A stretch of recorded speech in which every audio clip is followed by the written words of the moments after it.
അനുഗ്രഹ വാഗ്ദാനങ്ങൾ. സുഭാഷിതങ്ങൾ 3-ാം അധ്യായം 5 മുതൽ 6 വരെയുള്ള വാക്യങ്ങൾ. കർത്താവിൽ പൂർണ്ണ ഹൃദയത്തോടെ വിശ്വാസമർപ്പിക്കുക. സ്വന്തം ബുദ്ധിയെ ആശ്രയിക്കുകയും അരുത്.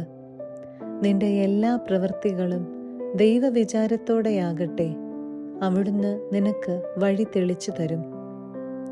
സുഭാഷിതങ്ങൾ 3-ാം അധ്യായം 11 മുതൽ 12 വരെയുള്ള വാക്യങ്ങൾ. കർത്താവിൻ്റെ ശിക്ഷണത്തെ നിന്ദിക്കരുത്.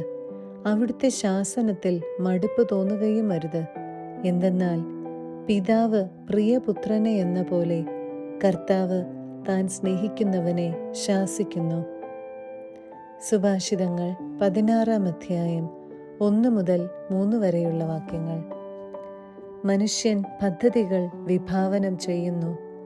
അന്തിമമായ തീരുമാനം കർത്താവിൻ്റേതത്രേ. ഒരുവന് തൻ്റെ നടപടികൾ അന്യൂനമെന്ന് തോന്നുന്നു. കർത്താവ് ഹൃദയം പരിശോധിക്കുന്നു. നിന്റെ പ്രയത്നം കർത്താവിൽ അർപ്പിക്കുക. നിന്റെ പദ്ധതികൾ ഫലമണിയും.